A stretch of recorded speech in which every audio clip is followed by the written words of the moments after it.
Graça e paz, queridos. Tudo bem com vocês? Aqui estamos nós encerrando mais uma semana. Hoje já sexta-feira. Com a graça de Deus, nós encerramos mais uma semana aqui, meditando na palavra do Senhor. Eu espero que a sua vida esteja sendo muito edificada através desse tempo aqui, através das palavras que Deus tem entregado, porque Deus nos trata de uma forma tão individual, né? Às vezes aqui é uma ministração coletiva, muitas pessoas ouvem, mas pelo poder do Espírito Santo, essa mensagem chega de acordo com a necessidade do seu coração, né? Deus, ele nos trata e Ele nos enxerga individualmente. Ele não nos trata num coletivo, num grande bolo.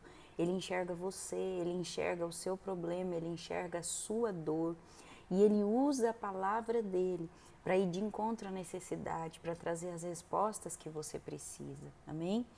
Hoje, a palavra que nós vamos encerrar essa semana, ela está lá no livro de 2 Pedro, no capítulo 1. Aqui, o discípulo, o apóstolo de Jesus, Pedro, ele vem nos dando algumas dicas preciosas a respeito de paz e vencer a cobiça, né? Obter paz e vencer a cobiça. A cobiça que é algo que o Senhor rejeita tanto, Ele nos instruiu tanto, inclusive está entre os 10 mandamentos, não cobiçarás, né? A cobiça que é querer o que é do outro, desejar o que é do outro, olhar com um olhar fulminante o que é do outro, devia ser meu, não devia ser dele, ou então por que é que também eu não tenho o que é do outro, né? Essa cobiça que muitas vezes traz a falta de paz, a cobiça que faz de nós seres infelizes, insaciáveis, a cobiça que faz de nós seres invejosos, a cobiça que não nos deixa ter alegria com a conquista das outras pessoas. É terrível isso. A cobiça, ela é um câncer para a nossa vida emocional, né? E aqui Pedro, ele dá algumas dicas preciosas dentro de poucos versículos, são só 4 versículos na verdade. Está lá na carta de 2 Pedro, capítulo 1, do versículo 2 até o versículo 4. 2 versículos então, né? E o Senhor diz assim, a partir do versículo 2, 2 Pedro capítulo 1, versículo 2. Graça e paz lhes sejam multiplicadas pelo pleno conhecimento de Deus e de Jesus, o nosso Senhor. O seu divino poder nos deu tudo de que necessitamos para a vida e para a piedade, por meio do pleno conhecimento daquele que nos chamou para a sua própria glória e virtude. Dessa maneira, Ele nos deu as suas grandiosas promessas e preciosas promessas para que por elas vocês se tornassem participantes da natureza divina e fugissem da corrupção que há no mundo causado pela cobiça. Amém? Louvado seja o nome do Senhor por essa palavra. Vamos entender um pouquinho melhor o que Pedro está querendo dizer aqui, né? Primeiro ele já começa dizendo no versículo 2 que a graça e a paz do nosso Senhor Jesus Cristo sejam aumentadas na sua vida à medida que você conhece mais o Senhor, né? Pelo pleno conhecimento de Deus e de Jesus. O que quer dizer isso? Isso quer dizer que a paz, ela aumenta nas nossas vidas, na proporção em que nós nos aproximamos de Deus, que nós conhecemos quem Deus é, que nós passamos a conhecer o poder dele, a forma como ele opera, né? Por que a paz aumenta quando eu me aproximo de Deus? O versículo 3 diz assim: o seu divino poder nos deu tudo de que nós necessitamos para a nossa vida. Então eu tenho paz, porque agora então eu passo a saber, eu passo a acreditar que tudo que eu preciso para a minha vida, o poder de Deus é suficientemente provedor. O poder de Deus, ele é provedor de tudo aquilo que eu necessito, né? Então isso me traz paz. Eu passo a entender que eu não dependo mais só da força do meu braço, eu não dependo mais só desse mundo, dos homens, das coisas acontecerem, mas eu dependo de Deus. E o poder dele me provê tudo, tudo que eu necessito para a vida, amém? Qual é a sua necessidade hoje? A sua necessidade, ela pode sim ser saciada no Senhor. Seja ela emocional, seja ela material, seja ela física, seja ela na área da saúde, qual seja a sua necessidade nesse dia, o poder de Deus é capaz de te suprir, amém? E sabendo isso, tendo a consciência disso, nós então recebemos paz. Outra questão que nos traz muita paz é a certeza de que Deus não nos trouxe para essa terra para perecermos, para sofrermos, nem para morrermos em desertos, mas Ele nos trouxe para essa terra para vencer.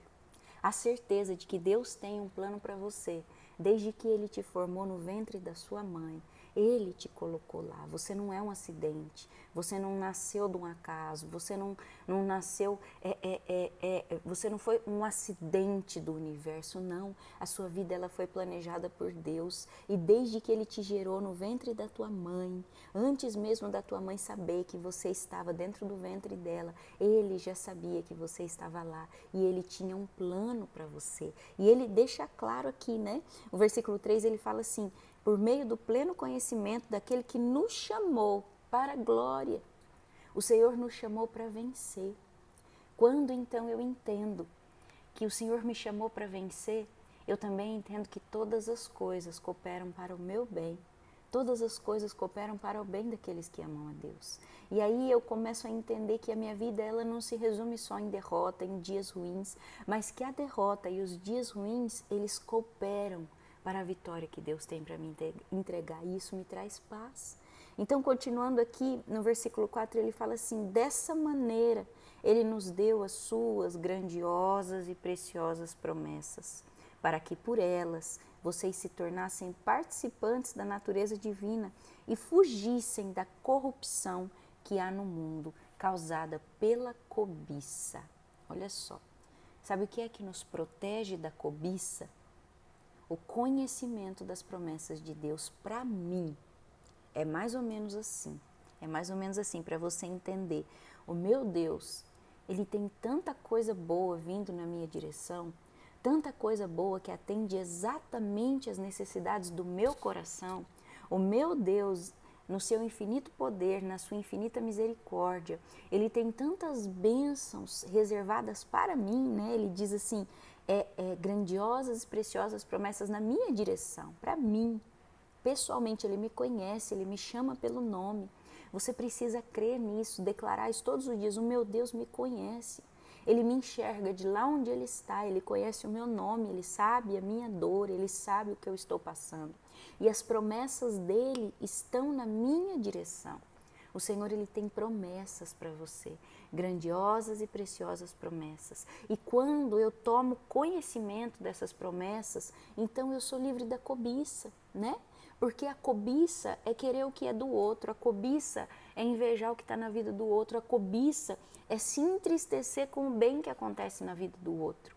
E quando então eu tenho conhecimento das promessas de Deus para mim, então eu não invejo o que é do outro, porque eu sei que Deus tem para mim. Eu sei que Deus tem algo que vai atender às minhas expectativas, vai atender a necessidade do meu coração, da minha família, amém? E então eu deixo de invejar, de cobiçar o bem que acontece na vida do outro, porque o que é meu está guardado no Senhor, amém? Isso não é fácil, tanto é que Pedro diz aqui que seres que conseguem essa proeza são participantes da natureza divina, ou seja, aqui é como se Pedro estivesse falando que seres que conseguem não cobiçar são seres divinos, né? Seres sobrenaturais. Então, quem consegue chegar a essa convicção, quem consegue enxergar as promessas de Deus para a sua vida como algo real, como algo satisfatório, como algo que vai te saciar. O seu Deus é bom, Ele é seu Pai, Ele trabalha na sua direção, Ele sabe do que você tem necessidade. Não precisa você se entristecer quando o casamento chega na vida do outro, não precisa você se entristecer quando a promoção chega na vida do outro, não precisa você se entristecer quando a prosperidade chega na vida do outro. Você precisa se alegrar e dar glória a Deus, porque se Deus está fazendo na vida do outro, muito em breve será a sua vez, porque aquilo que Deus tem reservado para você é sim aquilo que vai te satisfazer. as preciosas e grandiosas promessas de Deus, o conhecimento de Deus, o conhecimento das promessas dele para a nossa vida. Isso nos traz paz, nos livra da cobiça e nos faz viver mais livres, mais leves, mais felizes dia após dia, sabendo que mesmo nas dores, mesmo nas derrotas, todas as coisas cooperam para a minha vitória. Sabe qual é o seu fim? De acordo com Deus, o seu fim é a vitória. De acordo com Deus, o meu fim é a vitória. Sabe qual é a vontade de Deus para mim? Que eu vença. Sabe qual é a vontade de Deus para você? Que você vença. E quando eu entendo que no final das contas o plano de Deus para mim é vitória, isso me dá tranquilidade, isso me dá paz, amém? É isso que essa carta de 2 Pedro vem dizer. À medida que eu conheço a Deus, quem Ele é, à medida que eu entendo que o poder dele supre todas as minhas necessidades, à medida que eu entendo que as promessas dele na minha direção me satisfazem, eu deixo de cobiçar, eu deixo de invejar o que é do outro, porque o que Deus tem guardado para mim vai me satisfazer, amém? Espero que essa palavra tenha chegado de encontro ao seu coração, te trazendo paz para esse final de semana. Sabe que com Deus é diferente do que acontece no mundo, porque geralmente no mundo, quando nós conhecemos uma pessoa, no começo é tudo lindo, mas depois, conforme nós vamos conhecendo aquela pessoa, a gente vai enxergando os defeitos, né? Vai vendo que não era bem assim e dá até uma pontinha de decepção, mas com Deus é o oposto. Quanto mais nós nos aproximamos dele, mais maravilhoso nós percebemos que ele é, mais grandioso nós percebemos que ele é. É por isso que Pedro afirma aqui que quando nós conhecemos plenamente o Senhor, nós então encontramos a verdadeira paz, amém? À medida que você se aproxima dele, você é ainda mais cheio de paz, mais cheio de contentamento. Em nome de Jesus, Deus abençoe o seu final de semana. Um beijo no seu coração.